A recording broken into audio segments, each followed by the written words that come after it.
Shalom, shalom. Shalom à tous et à toutes. Bezrat Hashem, voilà. La Gita Boyoma Balaïla. On a le Srout, voilà. On a les premiers pèlerins et veilleurs qui sont arrivés. Bezrat Hashem pour Chodesh Nissan chez Rabbeinu. Ashrenu matov chelkenu manayim goralenu. Ashrenu matov chelkenu manayim goralenu. Ashrenu matov chelkenu manayim goralenu. Ashrenu matov chelkenu manayim goralenu. Ashrenu matov chelkenu manayim goralenu. Ashrenu matov chelkenu manayim goralenu. Ashrenu matov chelkenu manayim goralenu. Alors, Bezrat Hashem, on fait le shiur pour Refoua Shlema pour tous les malades, pour la tzlacha de la vie Abraham, Eliv, Valérie et Mouna, Refoua Shlema pour le Rav Besançon, Israël Yitzhak ben Fortuné, Mordechai ben Fortuné, Eliyahu Nathan ben Yocheved HaKohen, pour l'élévation de l'âme de Daniel Shushan ben Meir, Meir ben Rachel, Eric Maimon ben Léa, Myriam Mireille Batelize, Bezrat Hashem. Alors, on continue dans l'écouter à la Chot, de l'Chot Nedarim Shvuot et Minashamayim.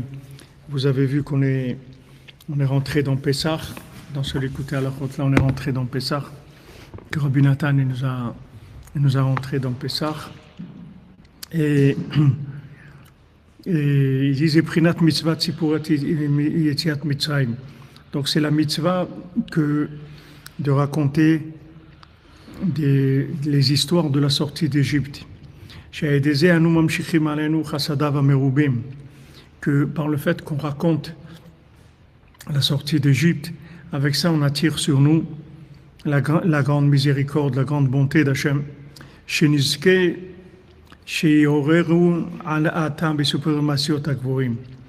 Que maintenant tout le but de raconter ces histoires, c'est pour réveiller la miséricorde d'Hachem, que Hachem il nous réveille avec les Sipurim Masiot de Rabbeinu. C'est-à-dire que si maintenant on a l'éveil de Sipurim Masiot de Rabbeinu, alors tout est réglé, si on arrive à cet éveil-là. Le problème, c'est comment on arrive à cet éveil-là, parce que l'éveil des contes, c'est un éveil qui n'a pas de... C'est-à-dire qu'il n'y a plus de galoute après, c'est-à-dire c'est un éveil qui amène à la délivrance finale. Quand Rabbeinu l'a dit, j'ai gagné, je vais gagner, j'ai terminé, je vais terminer. Quand il a mis les Sipurim Masiot, c'est pour terminer. Avec ça, il a terminé. Maintenant, comment on arrive à attirer vers nous les Sipurim Masiot? La lumière des Sipurim Masiot, c'est par le fait que maintenant, on va faire descendre cette lumière-là à travers les contes qu'on va raconter des choses qui se sont passées dans ce monde, comme la sortie d'Égypte. Que maintenant, on va raconter la sortie d'Égypte, tout le miracle qu'Hachem il a fait, toute la bonté d'Hachem. Mais le but de ça, c'est de réveiller l'autre niveau des contes, c'est-à-dire les contes qui étaient antérieurs à la création du monde. C'est ça le but. C'est pour ça que Rabbi Nathan il dit, même toutes les histoires qu'on raconte des Breslevers, toutes les histoires qu'on raconte, voilà, ce qu'il y a eu avec Rabbi Nathan, avec Rav Nachman Tutchiner, avec Rav Amram Nachman, avec tous les Breslevers, toutes les histoires qu'ils ont eues dans leur vie, tout ce qui s'est passé avec eux, ça s'appelle des Sipurim Masiot chez Bekerev Shanim. Ça s'appelle des Sipurim Masiot qui ont eu lieu dans ce monde-là. Des histoires, celui-là il a été là, l'autre il est là. Voilà, celui-là il a voyagé à Ouman, il est venu à Kishinev, il est venu à Ouman. Ces histoires, d'où elles viennent ces histoires-là? Elles viennent en fait des Sipurim Masiot. Mais c'est des Sipurim Masiot anciens, avant la création du monde, qui s'habillent dans une histoire qu'il y a dans ce monde. Il suffit que cette histoire-là, elle ait un rapport avec Hachem, avec la volonté de se rapprocher d'Hachem, et cette histoire-là, elle devient une histoire qui est vivante.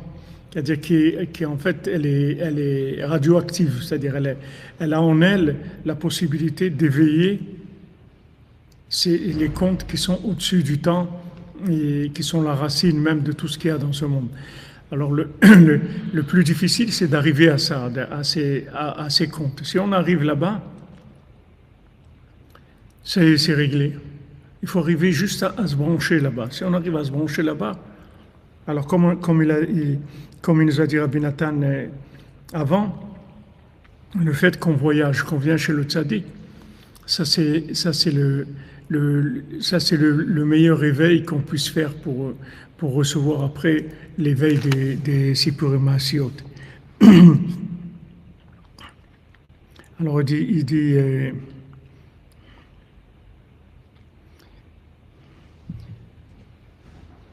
וזה כל עניין הנסיעות לצדיקים בשביל האמת, כדי לקרב השם יתברך. Tous les voyages qu'on fait pour venir chez les tzadikim, pour la vérité, pour s'approcher d'Hachem,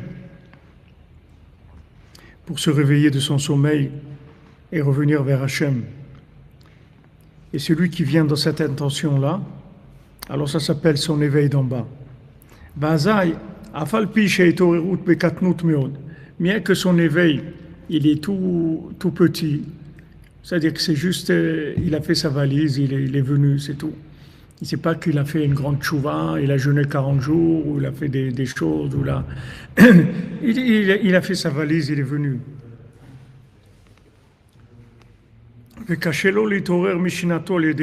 C'est difficile qu'il se réveille de son sommeil avec un petit éveil comme ça. Afal piken, malgré ça, Hachem, il est merachem sur lui. Hachem, il a pitié de lui. Et il le rapproche du tzaddik à Emet. Il le rapproche de Kazé, il le rapproche de Rabbeinu. Que lui, il a la force de pouvoir le réveiller avec les comptes qui sont très élevés. Donc le fait qu'on va faire une petite action et que cette action-là, c'est un conseil que Rabbeinu nous dit de faire. Alors ce conseil-là, ça va être un véritable éveil qui va entraîner, qui va déclencher le Sipurim Hasiot. Donc ici, il dit comme ça, on raconte la sortie d'Égypte. Et quand on raconte la sortie d'Égypte, en fait, on va éveiller avec ça les contes de ce monde-là. C'est-à-dire des choses qui ont eu lieu dans ce monde, des miracles, voilà, nos ancêtres, ils étaient esclaves, et Hachem, il les a délivrés, il y a eu les plaies, il y a eu ça, et Rabbi Akiva, il dit comme ça, et Rabbi Tarfon, il dit comme ça, et tout ce qu'on va raconter, ça, c'est pour réveiller les Sipurim Hasiot de Shanim Kadmoniot, c'est pour réveiller les contes de Rabbeinu. Si on savait qu'est-ce que c'est les contes de Rabbeinu, on ferait que dire ça toute la journée. On apprendrait par cœur. Je connais des Breslevers, des Français qui connaissent les contes par cœur. Toute la journée, ils récitent les contes par cœur. Je connais un, pas des, je connais un. Je connais un Français qui connaît les contes par cœur. Et il récite comme ça tout le temps, les contes. Si on savait la grandeur des contes, c'est quelque chose qui répare tout. C'est la réparation totale du monde. Alors maintenant, on raconte la sortie d'Égypte, de la grande bonté d'Hachem qui nous a fait sortir d'Égypte avec un tout petit éveil. Qu'est-ce qu'on a fait? On a dit, bon, ok, allez, on va suivre Moshe Rabbeinu. On a vu tous ces miracles, tout ça. On a dit, bon, il faut quand même pas, avec tout ça, on ne va pas refuser. Hachem nous a fait tous ces miracles. Allez, d'accord, on y va, etc. On a fait la mitzvah de Mila, la mitzvah de la Brit Mila. Et Mazal Tov pour notre ami Ruben Donard, Bezat Hashem, la Brit Mila de son fils Beyom. Vendredi, Bezat Hashem, Bishar Tova, Shiskilach Nisso, Bevuto Shavram, Avinu, Bevito Bizmano. Et un grand Mazal Tov à notre ami Nathan Alouche de son épouse de Lyon, qui ont fait la Brit Mila ce matin de leur petit garçon. Ils l'ont appelé Elisha Nachman. Bezat Hashem, qui sont un grand Breslever, un tzaddik, Yerushalayim, Bezat Hashem, qui éclaire le monde. Voilà, tout ça, c'est des grands miracles, des très grands miracles.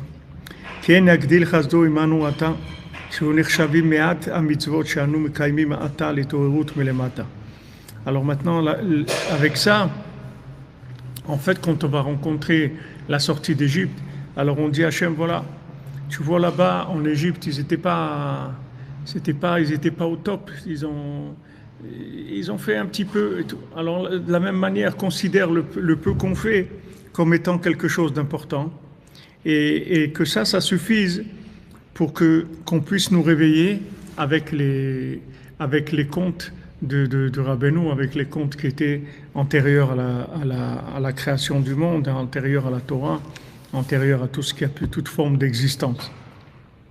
Parce que euh, le but, c'est de se réveiller, c'est tout. Si tu te réveilles, ça y est, tout est réglé. Tout le problème, c'est qu'on est endormi. C'est-à-dire, on n'est pas conscient de la vie, on n'est pas conscient de la mort, on n'est pas conscient d'être marié, on n'est pas conscient d'avoir des enfants, on n'est pas conscient de vivre en Eretz Israël, on n'est pas conscient de vivre à Ouman. Hein? Voilà, d'être chez Rabbeinu, on n'est pas conscient. C'est ça notre problème. Notre problème, c'est pas qu'on n'est pas bien, on est très bien, mais on est endormi. Alors, comme on est endormi, on a des mouvements de ah, tu as le bracelet, c'est bien. Tu en as deux. Bon. Comme il te laisse sortir aussi. Pour rentrer un peu. Notre problème, c'est celui-là, c'est tout. C'est pas un problème de fonctionnement. Comme si c'est une machine, si tu mets l'électricité, elle marche, c'est tout. Le problème, c'est qu'il n'y a pas le courant, alors elle ne marche pas, mais c'est pas parce qu'elle a un problème, elle n'a aucun problème. Nous, on n'a aucun problème. Le seul problème qu'on a, c'est qu'on est endormi, c'est tout. Ça, c'est notre problème, c'est tout. Tu n'es pas conscient, c'est tout. Tu n'es pas conscient de ce que tu fais ici, tu n'es pas conscient que tu ne vas pas rester ici longtemps. Tout ça, tu n'es pas conscient. Excusez-moi, une minute, je réponds au téléphone. Yes. I'm just in my lesson. Mishkan.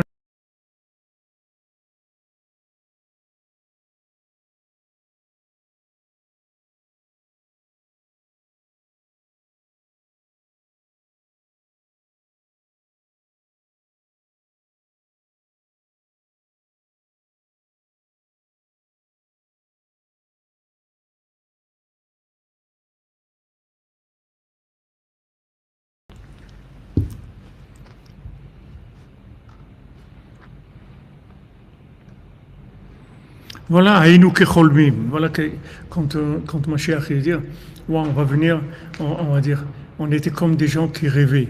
Le problème, c'est ça, c'est qu'on rêve. On n'est pas réveillé. On fait des choses et tout, mais c'est tout dans un truc imaginaire. Si on savait ce que c'est de venir à Ouman, d'avoir une famille, des enfants et tout, on serait toute la journée en train de danser. Waouh, il faudrait que danser toute la journée. En vache que danser toute la journée. Qu'est-ce que tu as à faire? Tu dis merci Hachem, tu danses toute la journée, c'est tout, il n'y a rien à faire d'autre. Avec ça, Hachem il t'envoie encore plus. Il dit quoi? Il est content, il danse, allez, je lui ai envoyé encore plus, il va danser encore plus. Il te donne tout. Le problème, c'est qu'on dort. Même qu'on reçoit des choses et tout, mais on dort. C'est-à-dire on n'est pas conscient de ce qu'on a. C'est le seul problème qu'on a. Il n'y a pas d'autre problème. Tous les gens qui triquent des histoires, papa, tu m'as pris, tu m'as fait, tu m'as dit, tu n'es pas truc, tu n'as pas ci, tout ça, c'est parce qu'on est endormi. Si on était réveillé, tous ces problèmes, ils n'existent pas, Berlin. Tu te rends compte de rien, tu ne vois pas ça du tout. C'est ça notre problème. Alors, Baruch Hashem, Rabbeinu, il a amené l'éveil garanti. Rabbeinu te dit, les contes, ça te réveille. 100%. Les contes de Rabbeinu, ils vont te réveiller 100%. Le problème, c'est que il faut que tu aies accès faut que tu aies accès. Même si tu les étudies, tu les lis, etc. Mais il faut que tu aies accès à ça. Voilà, Baruch Hashem, on a commencé au début du Covid, les contes, ça fait maintenant... On a commencé en février 2020, le début du Covid. Février, on a commencé. Voilà, ça fait 3 ans, un peu plus que 3 ans maintenant qu'on est dans les contes. On a fini les contes, on est dans l'explication du 7 mondial. Mina Shamaim, c'est venu, on a commencé avec Sasson Vesimcha de Ravon Nachman. Après, on a continué avec les contes. Les contes, ils sont là. Et c'est la solution la plus forte qui ait jamais été envoyée dans le monde. Le problème, c'est qu'il faut qu'ils dégagent leur énergie. Alors pour qu'ils dégagent leur énergie, il faut un éveil d'en bas. Il faut que toi-même, tu montres que tu as envie de te réveiller. Tu as envie qu'on te réveille. Alors, pour montrer que tu as envie qu'on te réveille, tu viens au man, par exemple. Tu fais Khatsot, tu fais Bodedou, tu fais Tikkun Klali. Tout ce que tu fais des conseils de Rabbeinu, c'est pour montrer que tu veux qu'on te réveille. Alors, à Pessah, tu racontes les histoires de ce qui s'est passé, des miracles qu'Hachem il a fait. Et ça s'était considéré, il te dit, Ken yagdil chasdo imanu ata, que Hachem il fasse grandir, comme il a fait sa bonté avec eux, qu'il fasse maintenant avec nous, sheyu nechshavim me'ata mitzvot shanu mekaimim ata letorut melemata. Que le petit peu de mitzvot qu'on fait maintenant, soit considéré comme un éveil d'en bas, ve'edeze yorerenu mishenatenu alede sipurim masiot. Et avec ça, il va nous réveiller de notre sommeil avec sipurim masiot. C'est-à-dire que pour que les sipurim masiot ils se déclenchent leur effet, c'est-à-dire pour que ça marche, il faut qu'il y ait un éveil d'en bas. Donc cet éveil d'en bas, il se fait soit par les mitzvot que tu fais, que Rabbeinu l'a dit ce que Rabbeinu l'a dit de faire devenir Aouman, de faire Chatzot, de Bodedou, de Kunaklali, de Bdesimra. Tout ça, c'est des conseils que Rabbeinu l'a donné, qui s'appellent ta participation d'en bas.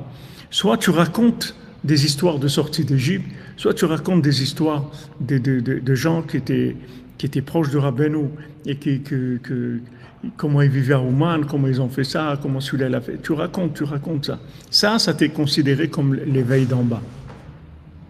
Donc voilà, vous avez la méthode. Pas difficile. Il faut juste se concentrer sur ça et faire ce qu'il y a à faire. Et à ce moment-là, tu déclenches qu'on t'éveille avec Sipurim Masiot. Si on te réveille avec Sipurim Masiot, ça y est, t'as fini. C'est fini. Si tu es conscient, si tu te réveilles, tu vas te rendre compte que le bien c'est bien et que le mal c'est mal. Et t'as fini, ça y est. Comme Rabbeinu, quand sa maman lui a dit, mais qui tu es? Rabbeinu lui dit, moi je suis quelqu'un qui fuit le mal, Be'emet. C'est tout. Be'emet. Pas c'est comme ça, tout mélangé, un peu comme ça, un peu comme ça. Ça c'est oui, ça c'est non. On tranche, c'est tout. Mais ça, c'est l'éveil. L'éveil, il va te donner la conscience.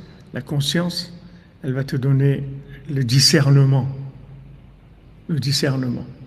Parce que même quelqu'un qui a le libre arbitre, même si tu as le libre arbitre, si tu n'as pas de discernement, comment tu vas utiliser ton libre arbitre? Tu n'as pas de discernement. Tu amènes quelqu'un devant un étalage de choses, de vêtements, ou de bijoux, de viande, de poisson, ce que tu veux. S'il ne connaît pas, même s'il a le choix, ça ne veut pas dire qu'il a le choix, il ne se connaît pas. Quel choix il a? Pour avoir le choix, il faut savoir de quoi il s'agit. À ce moment-là, tu peux dire, voilà, j'ai choisi le meilleur vêtement, j'ai choisi le meilleur poisson, j'ai choisi le meilleur le meilleur bijou. Ça. Mais si tu ne connais pas, tu ne peux pas avoir de libre arbitre. Ton libre arbitre, c'est quelque chose c'est virtuel, c'est pas réel. Dans la réalité, tu n'as pas de libre arbitre, tu n'as pas de discernement. Où ça va te servir? On te dit, voilà, choisis, allez, va. Qu'est-ce que je vais choisir? Je sais rien. Comment je vais choisir? Non, mais tu es libre, choisis. Mais non, je ne veux pas être libre, je veux choisir ce qui est bien. Mais seulement, je n'ai pas de discernement. Alors toi, si tu connais, choisis pour moi, parce que moi, je ne sais pas. Donc, je ne peux pas choisir.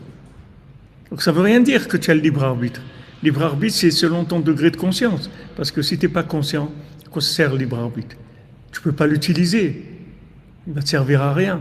Tu n'as pas de conscience, tu n'as pas de discernement. Le but, c'est d'arriver à s'éveiller, à prendre conscience. À ce moment-là, tu as un discernement. Tu dis, ça c'est bien, ça c'est pas bien. Quand Rabbi Yitzhak est arrivé en Eretz Israël, ils lui ont proposé d'être Dayan à Beersheba. Il a dit, quand on arrive en Eretz Israël, ça donne la chorma, ça donne de la sagesse. J'ai compris deux choses. Première chose, que je ne dois pas être Dayan. Et deuxième chose, que je dois habiter à Jérusalem. Attends, c'est le discernement. Après, le reste, ça se met en place. Les gens, ils font des choix par rapport aux possibilités. L'occasion fait le larron. C'est-à-dire, les gens, ils voient que ça marche, ils disent, ah ouais, ça c'est bien et tout. Alors, ça a l'air de marcher et tout, je vais faire ça. Mais il ne faut pas faire ce qui marche. Il faut faire ce que toi, tu dois faire. C'est pas ce qui marche. On ne se base pas par rapport à ce qui marche. On se base par rapport à ce que nous, on doit faire, c'est tout. Moi, je dois faire quelque chose. Mais non, c'est pas, je ne regarde pas si ça marche pas. Moi, je dois regarder ce que moi, je dois faire. C'est ça qui est important. Pour l'éveil en douceur, le réveil du chepazon, les cœurs se lèvent, les lèvres, les breslev s'élèvent pour trouver mon makom. Grâce de Dieu. Amen, amen, Yitzhak, Bezat Hashem, Yitzhak ben Fega. Rabbeinu te donne ton makom.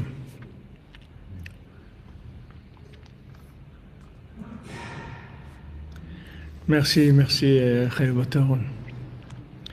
Il faut un tri, il faut un discernement. Que tu saches ce que tu dois faire.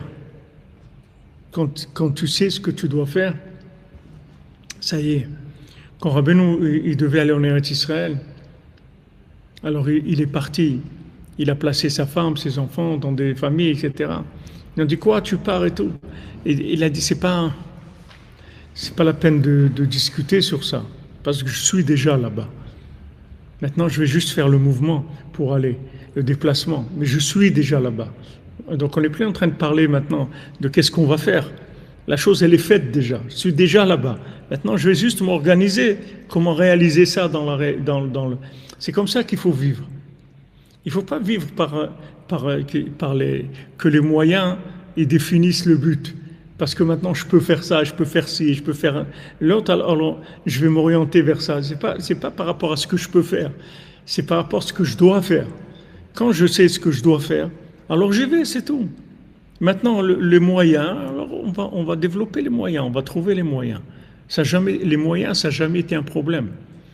Le problème, ça a toujours été l'orientation, le discernement. Les moyens, ça n'a jamais été un problème pour quoi que ce soit. Il n'y a jamais un problème de moyens dans le monde. Il y a toujours un problème d'objectif et de la conscience de la valeur de l'objectif. Rav Shmuel Horowitz, il est venu à Oman sous le communisme. Il n'y a personne qui est venu. Il n'y a que lui. C'est le seul qui est venu quand c'était le rideau de fer. Et il a passé toutes les frontières. Là, on arrive à Kishinev, le taxi, tout ça, la douane, bon, 1 heure de trucs, ça tourne, les passeports. Mais eux, ils tiraient à vue. C'est-à-dire que celui qui passait, il lui tirait dessus. C'est-à-dire, il a été sauvé de tirs. Il tirait sur lui. Il m'arrivait ici, ils étudiaient dans le sous-sol. Oui, ils étaient cachés, les gens. Mais lui, du moment où il a compris qu'il doit y aller, alors il y va, c'est tout. Ah, maintenant, comment et tout, c'est pas le comment. Alors que les gens, c'est le contraire. Ils disent, on va voir ce qu'on peut faire.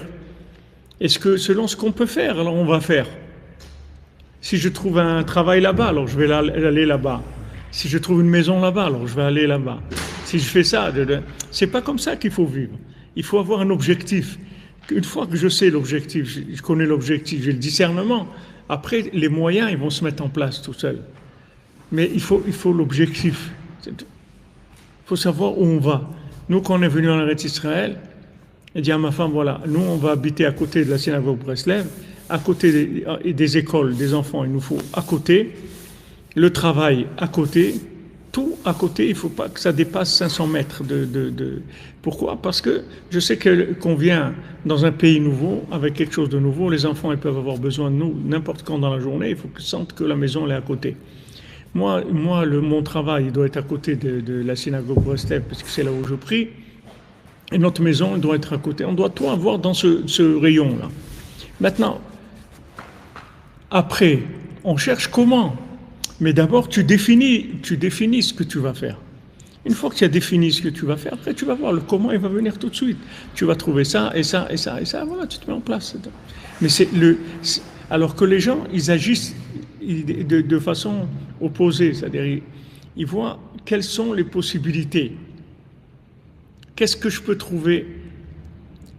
Où je vais trouver un travail? Où je vais trouver une maison? Où je vais trouver ci? Où je vais trouver...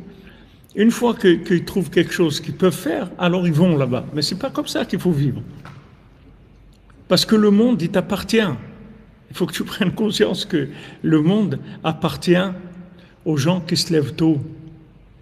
Le monde appartient aux éveillés. Il faut que tu saches que le monde t'appartient. Tu n'es pas soumis au monde. Le monde, il a été créé pour te servir. C'est comme si quelqu'un, il a un employé, il lui dit qu'est-ce que tu peux faire aujourd'hui, etc. Bon, alors dis-moi ce que tu peux faire, selon ça, on va fixer le programme de la journée. Et c'est pas comme ça. L'entreprise, elle a des objectifs. Maintenant, tu veux travailler ici, voilà ce qu'il faut faire. On doit produire aujourd'hui 100 paires de chaussures. Tu peux ou tu peux pas? Tu peux pas, Shalom, tu peux, viens, bon, rabat, c'est tout. Les gens, ils vivent pas comme ça. Les gens, ils n'ont pas compris comment c'est la vie. La vie, elle appartient, le monde, il appartient aux éveillés. Comment on détermine l'objectif en sachant que c'est pour de vrai? C'est l'éveil, l'objectif. Tu ne peux pas savoir l'objectif tant que tu n'es pas réveillé. Tant que tu dors, tout est mélangé. Tout est mélangé. L'Inde, le Japon, l'Afrique, c'est tout comme ça. Tu vois des jeunes comme ça, ils sont peut-être ça, et peut-être ci, et peut-être l'autre. Ils n'ont pas un objectif, parce qu'ils rêvent, c'est tout. L'objectif, c'est dès que tu te réveilles, quand le fils du roi il rencontre l'homme de la forêt, il lui dit « Va là-bas, et tu trouveras. » Ça y est, il lui donne la direction, il y va, c'est tout.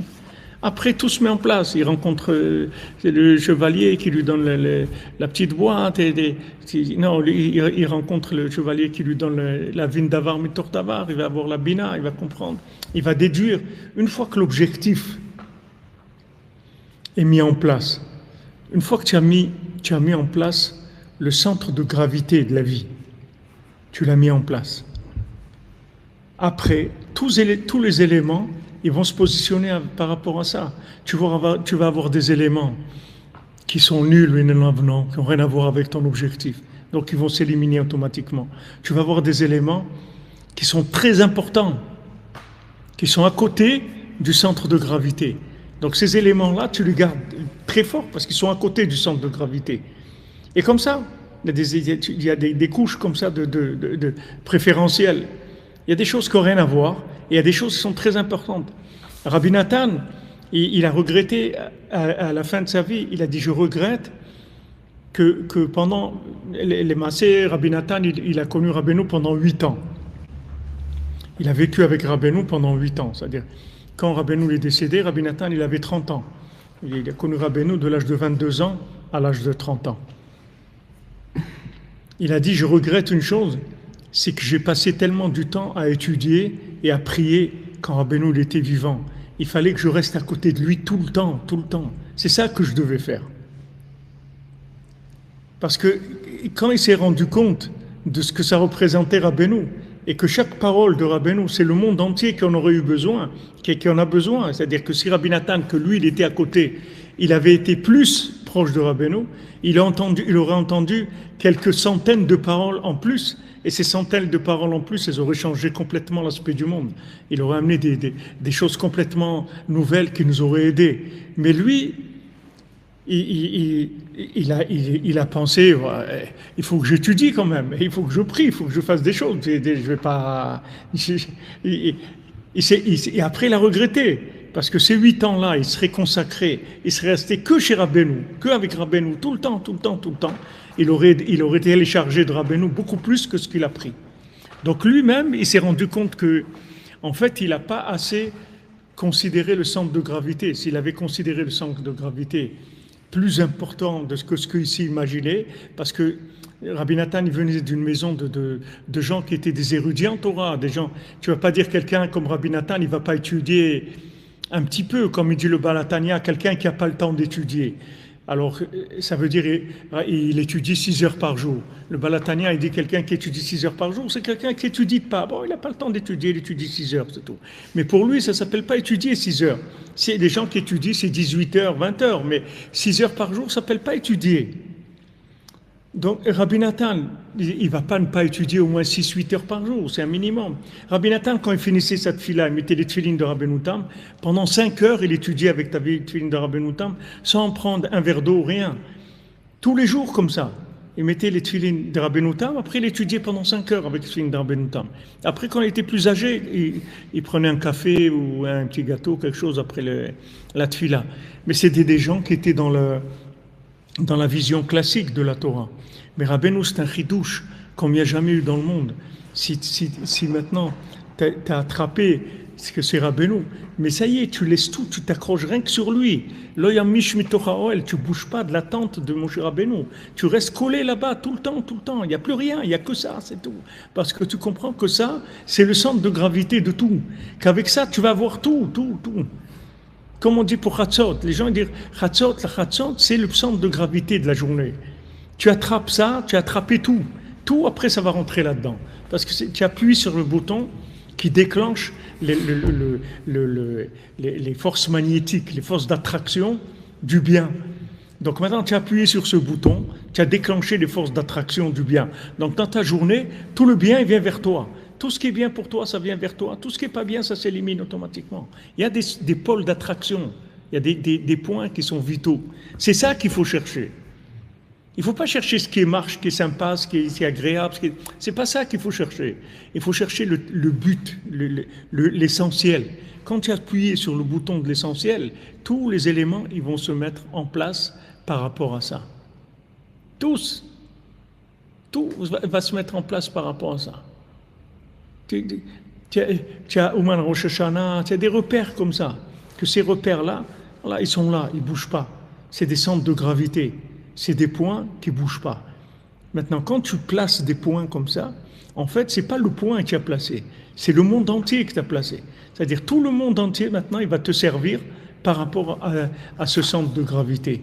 C'est ça le vrai libre arbitre. C'est-à-dire ce que tu as décidé, qui était le principal dans ta vie, c'est ça qui va t'amener tout le reste. Les gens, ils croient qu'ils ont rencontré des gens, ou ils ont des affaires, ou ils ont des propositions. Tout ce que tu reçois, c'est par rapport sur quel bouton tu as appuyé.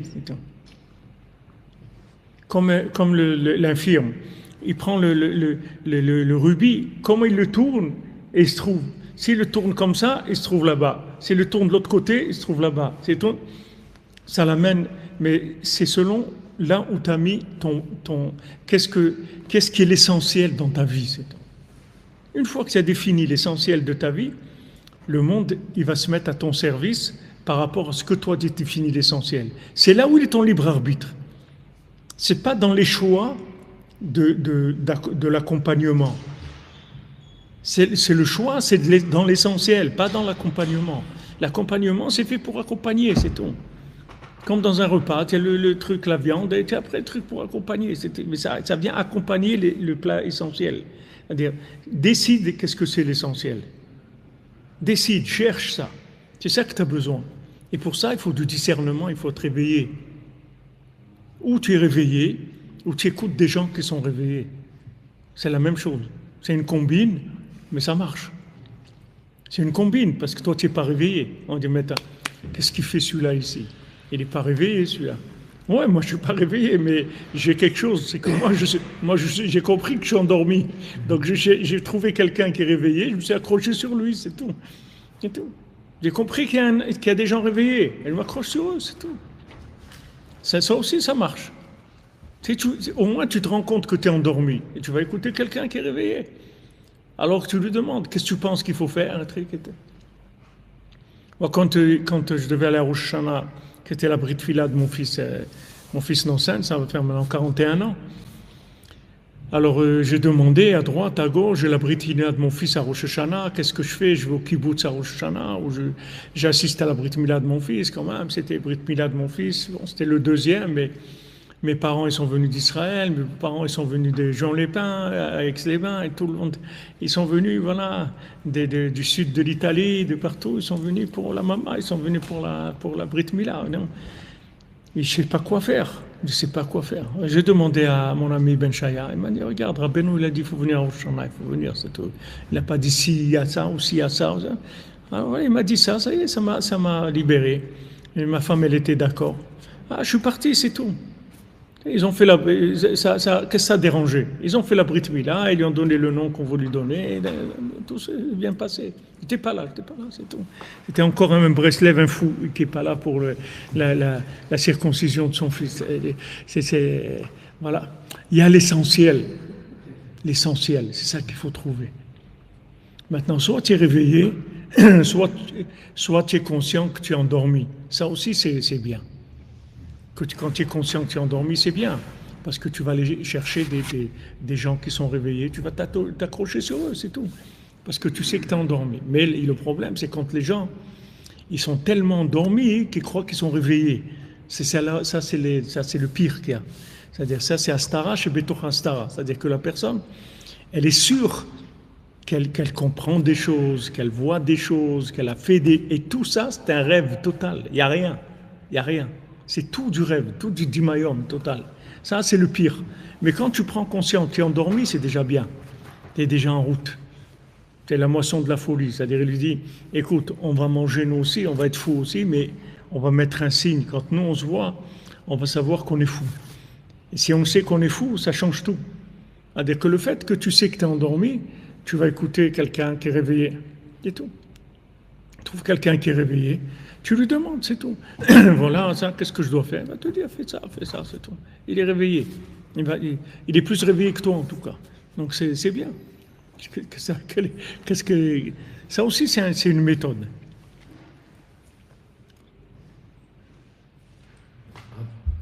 Est-ce que ça existe des fois être réveillé et des fois se rendormir et continuer à croire qu'on est réveillé, et des fois croire qu'on est réveillé alors qu'on est endormi, et des fois croire qu'on est endormi alors qu'on est réveillé?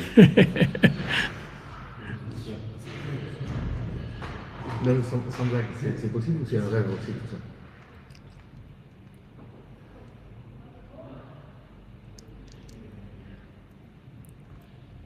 Place Vendôme.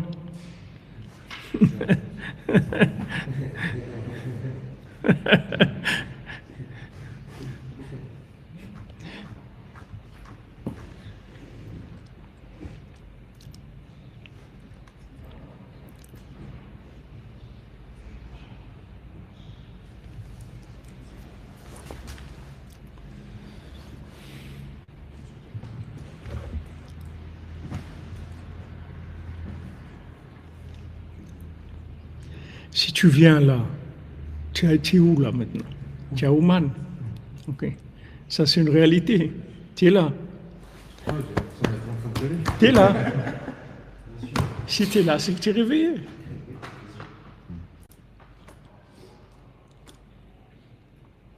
Si maintenant tu avais été à Miami pour un concert de musique et trucs, peut-être tu dors. Mais si tu es là, tu es réveillé. Il y a beaucoup de gens qui pourraient être là maintenant. Ils ne sont pas là. Parce qu'ils dorment. Parce qu'il leur est rentré un truc dans la tête qui leur montre qu'ils n'ont pas besoin de venir au Chodesh Nissan. Ils viendront une autre fois, ils vont des trucs, etc. Toujours, bien sûr, ça va toujours se présenter dans des formes très, très, très sympathiques, très, très logiques, très. Je peux pas, il y a ça, il y a truc, il y a beaucoup. Mais celui qui aime Rabbeinu, celui qui cherche à se réveiller, celui qui en a marre, de souffrir du sommeil, il en a marre d'être endormi. Celui-là, il ne va pas rater, parce qu'il en a marre. Béhémet, il peut plus, il en peut plus de dormir. Ah, ça y est, tu viens. Si tu es là, c'est que tu es réveillé, il n'y a pas une plus grande preuve d'éveil que ça. Et cet éveil-là, il va te servir pour l'éternité, c'est pas rien que pour maintenant. Parce qu'après 148 ans, quand tu seras là où tu seras, il viendra Rosh Chodesh Nissan, ça sera un moment de réveil pour toi. Ce moment-là, c'est éternel. C'est des moments d'éveil pour l'éternité. C'est pas que maintenant ce que tu es en train de faire. C'est pour toujours. Parce que ce sont des démarches d'éternité. Ce ne sont pas des démarches de ce monde. Tu n'es pas venu ici pour vendre des falafels, tu n'es pas venu ici tu es venu ici pour Abeno, tu es venu ici parce que tu cherches à te réveiller, tu veux évoluer, tu veux changer. Bon, il n'y a pas plus grand que ça. Ah, tiens, chant de jeunesse, feu dodo, tu auras du gâteau. J'ai entendu ça, Philippe. Ah là là, Philippe. J'étais tellement heureux de pouvoir te connaître. Ah là là. Quel chidouchim il a Rabbeinu. Des chidouchim, on ne peut même pas les imaginer. C'est des chidouchim.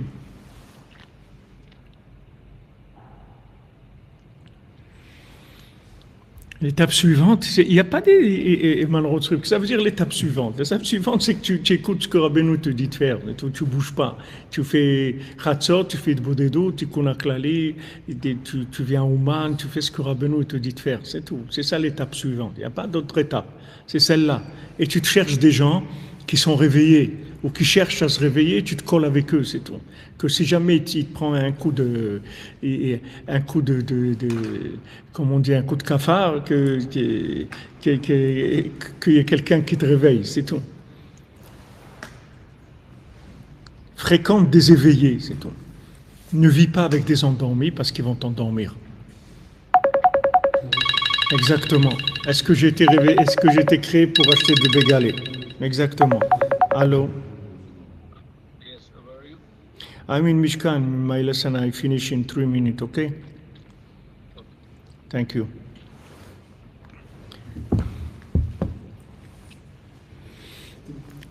Ah ben, je suis content, Philippe. C'est des rencontres et regarde Rabbeinu ce qu'il fait.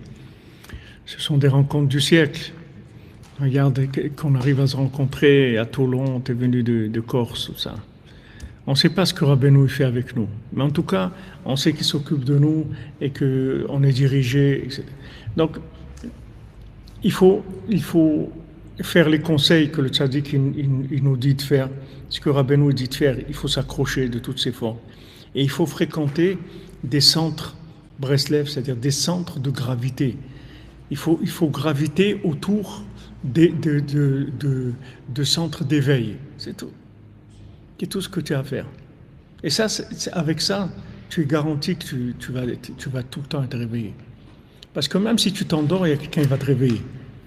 Tu vois, je t'ai dit pour Rosh Hashanah, voilà, mon ami m'a dit, alors, Rabbeinu l'a dit, il faut venir. Moi, j'étais dans l'émotionnel. Mon fils, la circoncision de mon fils et tout. Mes parents, ils viennent, ils font le voyage d'Israël et tout. Tu te rends compte, ma femme me dit, il est parti. il est parti, votre fils, il est parti. Il est parti à Rosh Hashanah. Moi, j'étais dans tous ces trucs-là. Mais un ami vient et te dit un mot, ça y est, il t'a sauvé. Mais pourquoi? Parce que tu fréquentes des gens réveillés. Si je fréquentais pas des gens comme ça, si je fréquentais des semi-endormis, ils m'auraient dit, mais non, mais c'est une grande mitzvah, la Mila. J'ai demandé à Trigan Rabbanim, ils m'ont dit, mais tu sais, la Mila, c'est une très grande mitzvah, ça inclut tous les tikkunim qui puissent exister, toutes les réparations et tout. Tu as affaire à des semi-endormis, ils ne peuvent pas t'aider, tu comprends? Parce que même ils sont endormis, même s'ils sont à moitié endormis, ils sont quand même endormis. Il faut fréquenter des gens réveillés. Quand tu fréquentes des gens réveillés, quand tu as un problème, tu t'assoupis, ils te donnent un coup de manivelle, tu comprends? Et ça c'est pareil dans l'autre monde, c'est pour l'éternité, comme ce Breslever que à Purim, il s'est endormi dans une chambre, après les autres ils sont partis danser à côté. Alors il s'est réveillé, il a vu qu'il était seul, il a été les voir, il a dit comme ça, vous m'avez laissé, etc. Ça veut dire que dans l'autre monde aussi, vous allez me laisser. Allez, maintenant, vous allez faire Tkiatka, vous allez jurer tous qu'on reste ensemble, toute notre vie pour l'éternité, qu'on sera toujours ensemble. Jamais on se quittera les uns et les autres. Voilà, parce que Rabbi Nathan, il dit, qu'est-ce que tu crois? Tu vas aller ailleurs, tu vas trouver quelque chose, qu'est-ce que tu vas trouver? Tu vas rien trouver, Rabbi Nathan, il dit reste avec nous ici, à tout. Si tu dois recevoir quelque chose, tu le recevras ici. Il n'avait pas d'enfant. Il a cru qu'il va aller chez un rabbi, il va lui faire une bracha. Rabbi Nathan, il dit, il n'y a personne qui peut rien te donner. Et moi non plus, je peux rien te donner. Mais je peux te dire une chose, que si tu restes avec nous, tu seras dans le top de ce que tu peux faire. Et il est resté, il a eu des enfants après. Mais il y a des centres de gravité. Il faut graviter autour de ces centres-là. Et d'un autre côté, tu as ton travail personnel. Ce que tu fais d'écouter Rabbeinu le maximum que tu peux.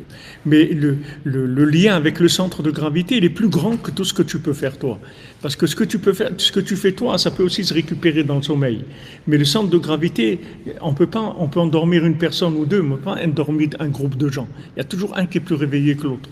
Donc, ils te font prendre conscience et Bezat Hashem, et tu t'en sors.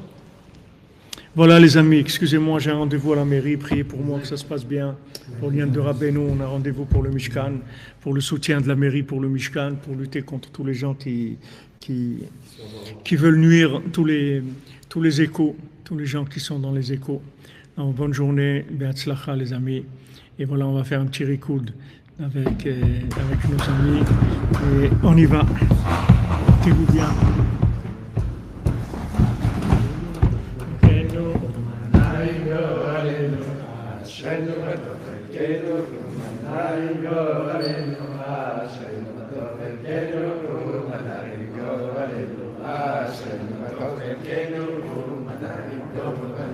أشهد مدف الكنوم منارم أشهد مدف الكنوم منارم أشهد مدف الكنوم منارم أشهد مدف الكنوم منارم أشهد مدف الكنوم منارم أشهد مدف الكنوم منارم أشهد مدف الكنوم